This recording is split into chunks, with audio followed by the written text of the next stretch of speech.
সব আমি দেব। সময় পাল্টায় গেছে, আমি আর ওরে চিনতে চাই না। তুমি দরকার হলে তোমার এই অফিসে আমাকে একটা চাকরি দিয়ে দাও, এটার মাধ্যমে তো অন্তত আমি তোমাকে একটাবার দেখতে পারবো। তুমি এখন এইটাই চাও অফিসের সবাই আমরা নিয়ে হাসাহাসি করবে? আসলে চাইতাম যে তুই গরিব হ, কিন্তু তুই এতটা গরিব হবে আমি কখনো কল্পনা করতে পারিনি। বাচ্চাটা এত সুন্দর, একদম অনেকের মতো চেহারা।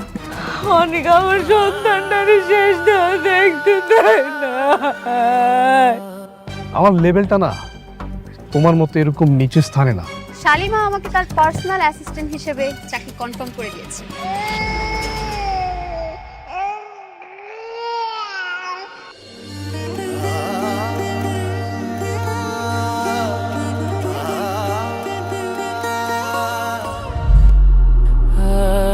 আপনি কে? আমি অনেক এদিক দিয়ে যাচ্ছিলাম, বাচ্চার কান্নার শব্দটা শুনে এখানে আসলাম। অনেক সুন্দর, মাশাআল্লাহ। আসলে একা মানুষ তো, আমার স্বামী বাইরে কাজকর্ম করে, বাচ্চা সামলায় সব দিক দেখতে হয়। ছোট শিশু, একটু যত্নে রাখবেন। ওর মুখটা অনেক মায়া ভরা। ওকে যখন বুকে নিলাম কেমন জানি আপন আপন মনে হচ্ছিল। কিন্তু বলেন ভাই, এর আগে আমার 2টা বাচ্চা মরা হয়েছে, তারপর আমি ওরে পাইছি। ওরে আমার জীবন দেয়া হইল, যত্নে রাখবো।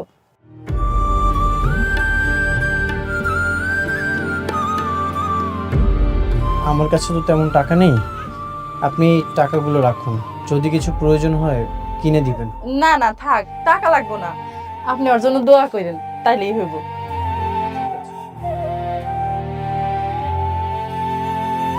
বাবা কান্দেন না বাবা, ও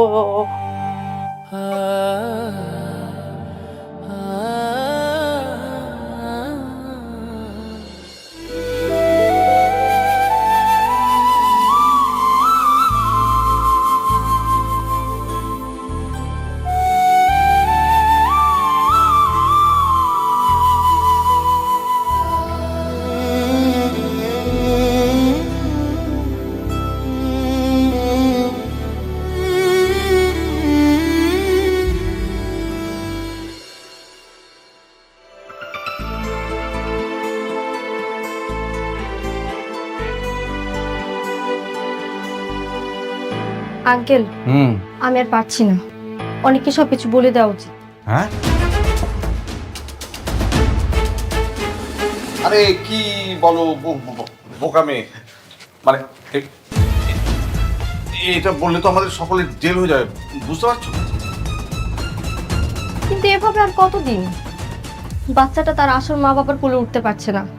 এই বাচ্চাটার জন্য অনেক আর মেঘলা আলাদা হয়ে গেছে, এগুলো কি সহ্য করা যায়? কিন্তু ওদের পরিস্থিতি ঠিক হয়ে গেলে তখন তুমি ওদের কাছে আমার শত্রু হয়ে যাবে। একদম একদম সত্যি কথা। হচ্ছে কি মা, আমি এক কথা বলি, মানে অনেক যদি জানতে পারে এগুলোর পেছনে আমরা সবাই আছি, তাহলে আমাদের কথা বাদ দাও, আমাদের কথা তুমি বাদই দাও, তোমাকে সে কোনোদিন ক্ষমা করতে পারবে? পারবে না, কিন্তু পারবে না। কিন্তু বিশ্বাস করেন আঙ্কেল, এত বড় একটা সত্যি লুকিয়ে রাখতে আমার সত্যি খুব কষ্ট হচ্ছে। আমি জানি না কতদিন আর লুকিয়ে রাখতে পারবো এই সত্যিটা।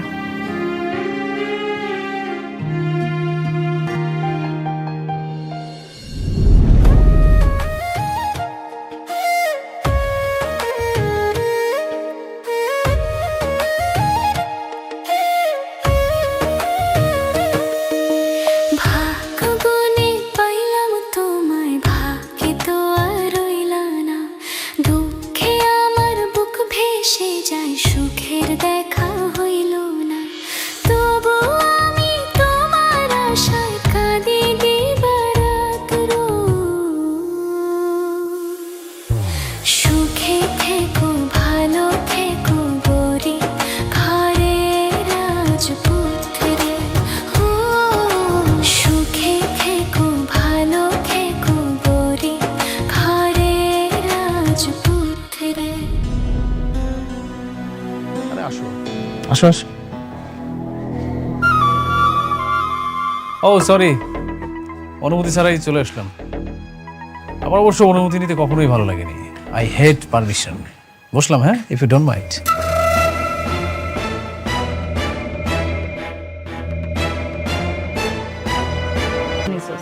খুশি হয়েছি। তোমার অনিকের থেকে কিন্তু আমি বেশ ভালো আছি। আচ্ছা তাই না? একবার শান্তা, একবার নকল শালিমা, আর একবার সম্পত্তির জন্য আমারে, এখন আবার আমারই বান্ধবী টাকার জন্য নীলারে বিয়ে করা। ভালো তো ভালো না? দেখ মেঘলা, বাজে অপবাদ দিবি না। ওর টাকা পয়সা দেখে যদি মেয়েরা পছন্দ করে ওকে, তাতে ওর দোষ কি? না না, দোষের কি আছে? আমি তো একবারও কই নাই দোষের কিছু আছে। তোরা দুইজনে এখন বিয়ে করতেছস, আমারে কইছস, আমি তো অনেক খুশি হয়েছি, সত্যি আমি অনেক খুশি। এই নে বিয়ের কার্ড, সময় মতন চলে আসিস। না তা তো অবশ্যই, তোকে বিয়া বইলা কথা, আমারও তো আসতেই হবে। বাবু মিয়া,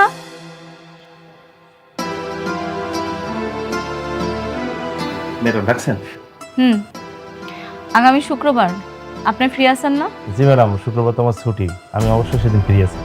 আপনার একটা বিয়ের দাওয়াত আছে, এই নেন কার্ড, চলে যান। সিকিউরিটি গার্ড যাবে মানে? আমরা কি সিকিউরিটি গার্ডকে দাওয়াত দিয়েছি? আরে বাবা, সিকিউরিটি ছাড়া আর যাবে কে? তোমগো দুইজনের বিয়া, আমার অফিসে কেউ যাওয়ার মতো তো আর ওরকম পরিবেশ নাই।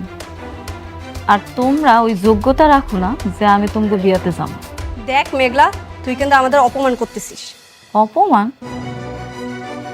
অপমান তো তারই করে যার মান সম্মান আছে। তোদের দুইজনের মান সম্মান আছে? আমার তো মনে হয় নাই। যদি থাকতো তাহলে রাতুল রে এতবার করে নিষেধ করার পরও এরকম না বলে আমার অফিসে আসতো। এত অহংকার কিন্তু ভালো না। একটা কথা জানেন তো, শেষ বলতে কিছু নেই, যেখানে শেষ সেখান থেকেই শুরু। তুমি রাতুল শুই না রাখো। তুমি যদি ভাইবা থাকো যে আমি সে আগের মেঘলা আছি, তাহলে ভুল ভাবতেছ। আমি এখন নতুন রূপে শালিমা। এই শালিমার লগে তুমি চাইলেও কিছু করতে পারবে না। এই শালিমার লগে কথা কওয়ার জন্য বুঝা শূন্য কথা কইতে হবে। সময় বলে দেবে কে কতটা ক্ষমতাবান।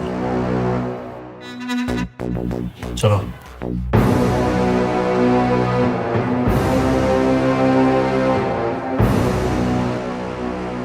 আপনি যান।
বৃষ্টি, তুমি এত রাতে এখানে?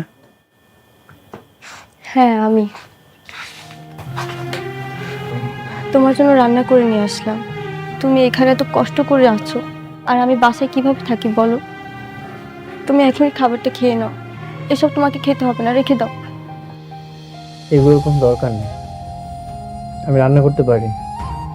আর যেটা খাচ্ছি এই খাবারে অনেক শান্তি আছে, আমার কোনো সমস্যা হচ্ছে না। আমি এত ভালোবেসে তোমার জন্য নিজ হাতে রান্না করে নিয়ে এসেছি, আর তুমি খাবে না? আমার ভালোবাসার কি কোনো মূল্যই নেই তোমার কাছে?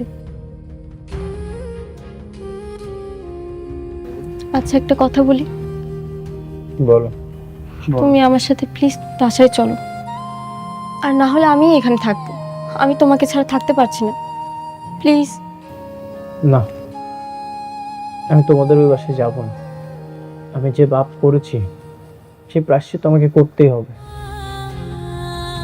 আমার সন্তান আমার পাশেই ছিল, কিন্তু আমি বুঝতে পারিনি আমি অনেক বড় পাপ করে ফেলেছি। আমাকে এই প্রায়শ্চিত্ত করতেই হবে। আমি যদি পিতৃ পরিচয়টা দিতাম তাহলে মেঘলা হসপিটালে ভর্তি হতো, কোনো সমস্যাই হতো না। কিন্তু আমি এটা কি করলাম? আমি অনেক বড় পাপ করে ফেলেছি। আমাকে এই প্রায়শ্চিত্ত করতেই হবে।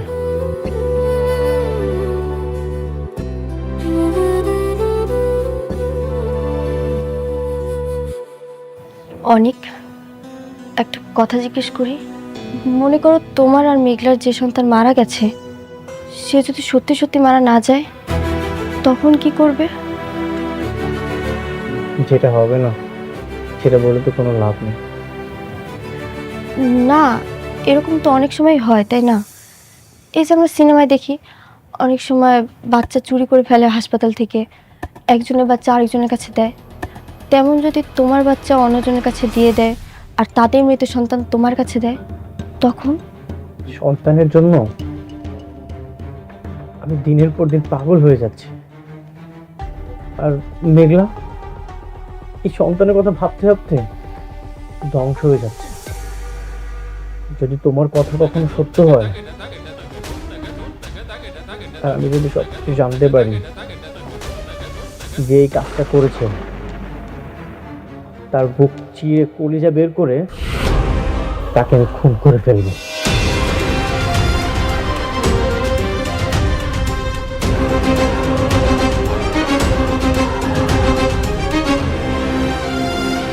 বৃষ্টি, তুমি এখান থেকে চলে যাও। আমাকে আমার মতো করে থাকতে দাও। চলে যাও। তোমার খাবারটা নিয়ে যাও।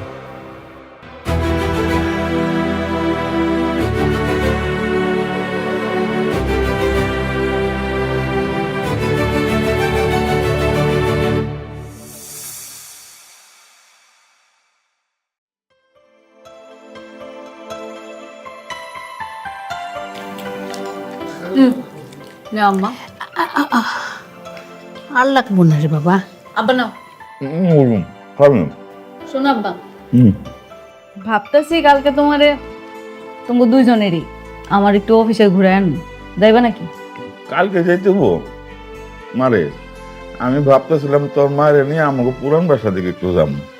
এখানে কদিন ধরে রয়েছি, কেমন জানি একটা আব্বা, তুমি ওই বস্তিতে যাওয়ার নামও নিবা না। ওই বস্তিতে এখন অনেক থাকে। আর তাছাড়া কালকে তোমাকে বিবাহ বার্ষিকী, আমি চাইতেছি আমার অফিসে সবার সাথে তোমাকে একটু পরিচয় করে দিন। আমার লগে যাবে, এটাই শেষ কথা। আচ্ছা ঠিক আছে, তুই যখন চাইতেছস তোর অফিসটা ঘুরে দেখে আসুম, তাইলে আমরা যাবো। তাহলে একটা কাজ করুন নি, আমি তো সকাল সকাল অফিসে যাবো, বিকালে তুমি বলে গাড়ি পাঠিয়ে দিব। না না মা, গাড়ি পাঠিয়ে দেবো না মা। তুই ঠিকানা দিয়া যাইস, ওই আমরা রিক্সা নিয়ে ঘুরতে ঘুরতে চলে যাবো। আবার গাড়ি থাকতে কে রিক্সা দেওয়া যায় তুমি কও? মারে, আমরা রিক্সা দিয়েই যাবো, গাড়ির মধ্যে না কেমন দমটা বন্ধ হয়ে আস। তুই চিন্তা করিস না, আমরা একেবারে ঠিকঠাক চলে যাবো নে। আচ্ছা ঠিক আছে, যাইও তাইলে। কিন্তু শোনো, গাড়িতে চড়ার অভ্যাস করতে হইব, বুঝছো? তো ঠিক আছে। আব্বা, তুমি এক পিস মাংস নাও না। তো ঠিক আছে তো।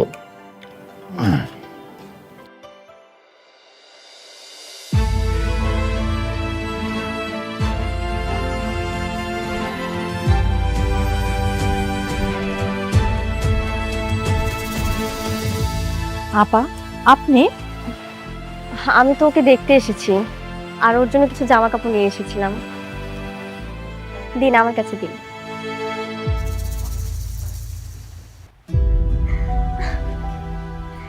ইস, আমাদের রাজপুত্রটা কি সুন্দর করে ঘুমাচ্ছে।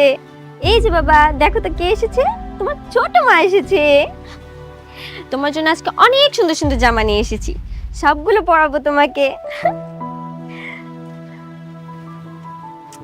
আমার বাবাটা।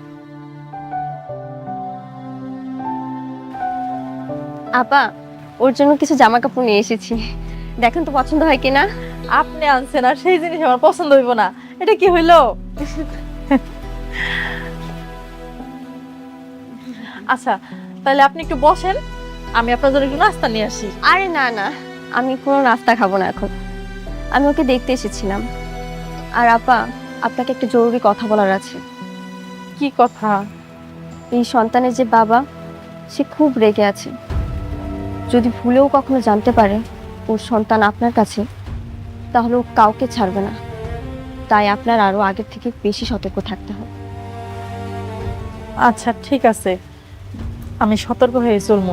আর কি যে বলেন আপা, এই বাচ্চা যে আমার না, এটা যদি আমার স্বামী জানতে পারে তাহলে সেও তো আমার একেবারে মাইরে ফেলাইবো। চিন্তা করবেন না আপনি, আমি আপনার পাশে আছি। আপনার বিপদে আপদে সবসময় পাশে থাকবো। আপনি আমাকে সবসময় কল করে জানাবেন কি হয় না হয়। আচ্ছা ঠিক আছে। এই যে বাবা, ঘুমোচ্ছ?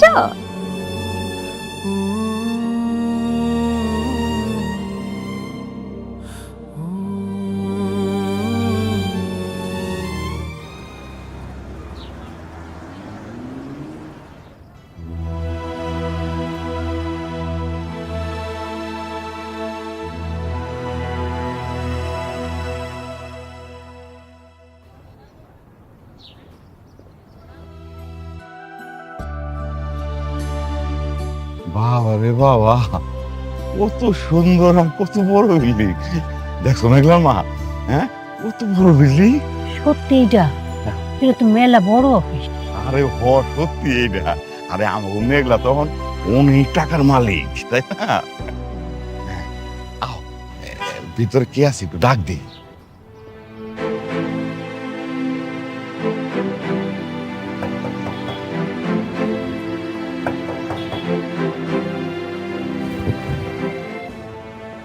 কি খবর, কাকে চাই? না, এই যে এই অফিসের যে মালিক, আমরা তার কাছে। আপনারা কি ভিক্ষা করতে আইছেন না? হ্যাঁ, এখানে ভিক্ষা নাই, আপনারা আসতে পারেন।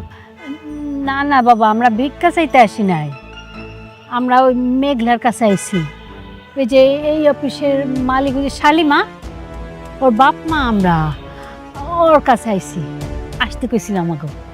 আসলে ম্যাডাম তো এই মুহূর্তে একটা জরুরি কামে বাইরে হয়ে গেছে, আপনারা একটু অপেক্ষা করেন, আসবে। আসো, হ্যাঁ আমরা ভিতরে এসে বসুন। হ্যাঁ, আপনারা চাইলে ভিতরে বসতে পারেন। চল ভিতরে যাই বসি।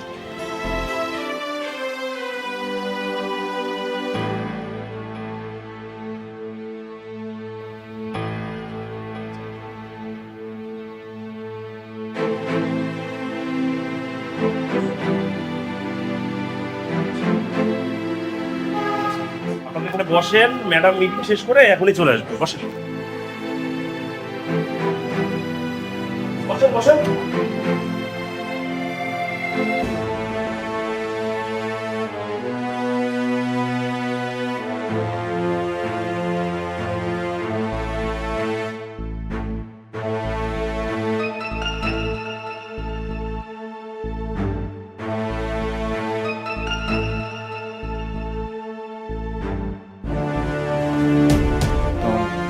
ওয়ালাইকুম আসসালাম।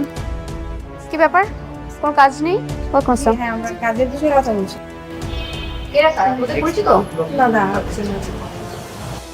এক্সকিউজ মি, আপনারা কারা?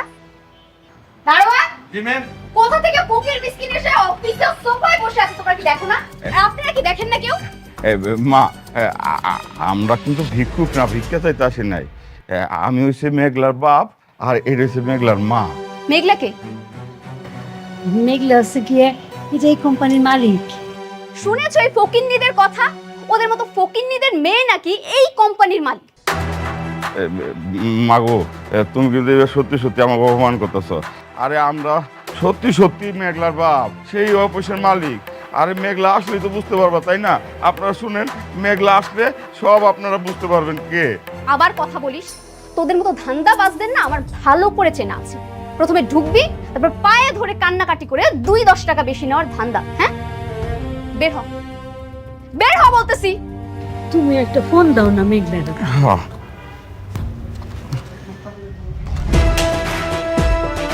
ও বুঝেছি, তোরা তো ভিক্ষা করতে আসছিস, টাকা না দিলে এখান থেকে যাবি না। এনে এনে 500 টাকা ধর নে। এই 500 টাকা সারাদিন ভিক্ষা করলেও ইনকাম করতে পারবি না। এই 500 টাকা নিয়ে এখান থেকে ভাগ। আর কখনো যেন এই অফিসে তোদের দুজনের মুখ না দেখি। বের হ। বের হবি না? না সোজা কথা শুনবি না, ঠিক আছে? বাইরে বাইরে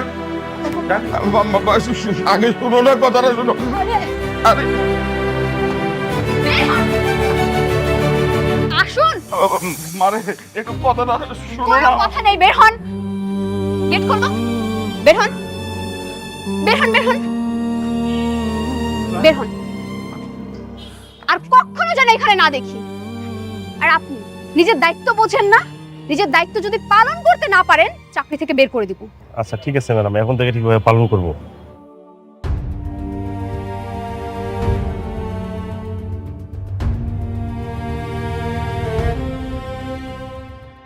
অনিক সাহেব, এই শহরে আপনি কনস্ট্রাকশনের একজন শিল্পের রাজা ছিলেন, আর আজ আপনি এখানে।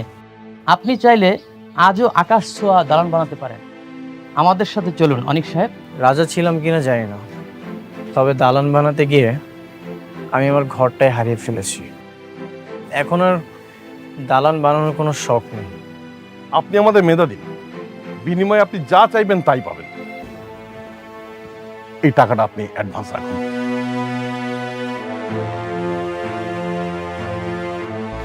ভুল বলছেন, টাকা শুধুই মানুষের প্রয়োজন মেটায়, শান্তি না। আজকে আমি এমন একটা জায়গায় দাঁড়িয়ে আছি যেখানে টাকার শব্দ খুব অদ্ভুত শোনাচ্ছে। দেখুন অনিক সাহেব, ভালো প্রস্তাব বারবার আসে না, অন্তত নিজের জন্য বাঁচুন। এই টাকাগুলো রাখুন। আপনারা আমাকে সুখ কেনার বুদ্ধি দিচ্ছেন। আমি আমার সর্বস্ব হারিয়ে দেখেছি। পৃথিবীর সবচেয়ে দামি জিনিসগুলো ব্যাংক ব্যালেন্স দিয়ে কেনা যায় না। কেনা যায় না মানুষের চোখের পানি, কেনা যায় না সন্তানের হাসি। আপনি কি সে ভুলটা এখনো ভুলতে পারেননি? অতীত তো আর ফিরে আসবে না অনিক সাহেব। হ্যাঁ সত্যি, অতীত কখনোই ফিরে আসবে না, কিন্তু অনুশোচনা থাকে সারা জীবন। আপনারা এই টাকাগুলো নিয়ে এখান থেকে চলে যান। এই টাকা দিয়ে হয়তো আপনারা ইট বালু কিনে অনেক বড় দালান করতে পারবেন, কিন্তু আমার ভাঙা সংসার কখনোই জোড়া লাগাতে পারবেন না।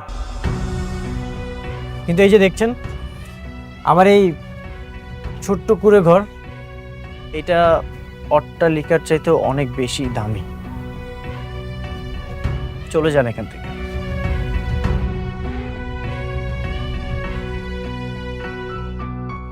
কি দরকার আছিল এখানে আসার? এত বড় অফিসে কি আমাকে মতো মানুষের মানায়? আমরা বস্তির মানুষ, বস্তিতেই ঠিক আছে। হ্যাঁ, আমরা কি শখ করে আইছি? হ্যাঁ, মায়েরা কত করে কইলো, সেই জন্য তো আইছি। আরে আমরা যদি না আইতাম মায়েরা কষ্ট পাইতো না।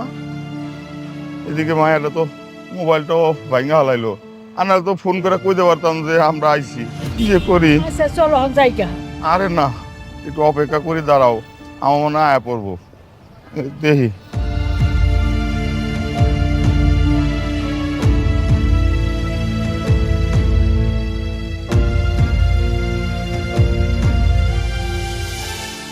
কি ব্যাপার, আপনারা ম্যাডামের মা বাবা না? হ বাবা। তার রাস্তা দাঁড়ায় আছেন কেন? ভিতরে না যায়?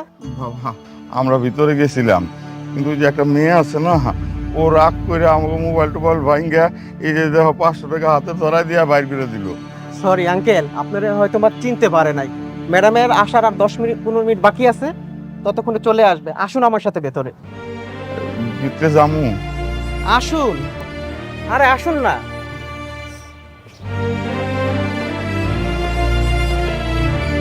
আসুন আসুন আসুন।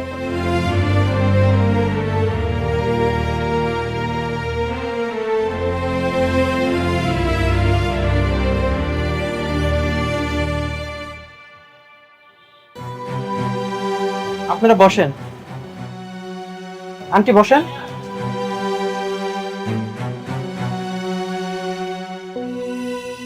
আপনারা বসেন।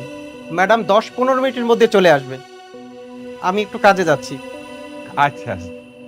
চাচা, ওনাদেরকে চা নাস্তা দেন। তাহলে আপনারা থাকেন, হ্যাঁ? ওকে, আমি কিন্তু গেলাম। দেখছো আসলে আমাকে তো চিনে নাই, এই যে কাপড় চোপড় পরে আসছি কিন্তু তো চিনার কথাটা, তাই না? দেখো আমার মেয়ে কিন্তু আমি আছে বুঝছো? কত বড় অফিস, তাই না আমার মাইয়া? আমার না দেখে অনেক আনন্দ হইতেছে।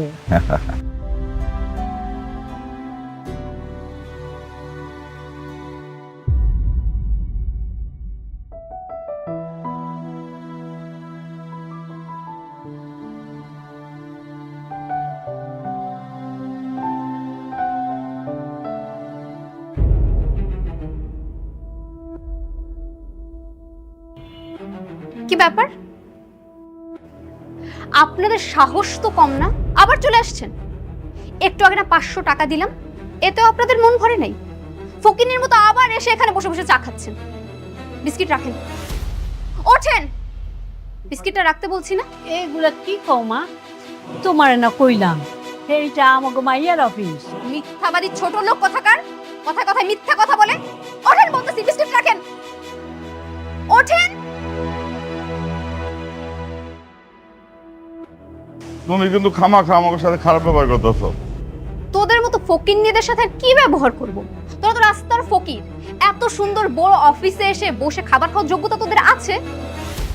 যোগ্যতা তো নাই। তোরা তো রাস্তার পাশে ডাস্টবিন থাকে, ওই ডাস্টবিনের থেকে খাবার তুলে খাওয়া তোদের অভ্যেস। আসছে এখানে ফকিন্নি ধান্দাবাজগুলা। আমরা বাট পান না, তুমি মাইয়াটা ভালো না। সে কখন থেকে আমাদের লোকে খারাপ ব্যবহার করতেছো? কি বললি? আমার সাথে বিয়াদবি করলি? বের হ এখান থেকে, বের হ। আম্মা, আম্মা তুমি ঠিক আছো?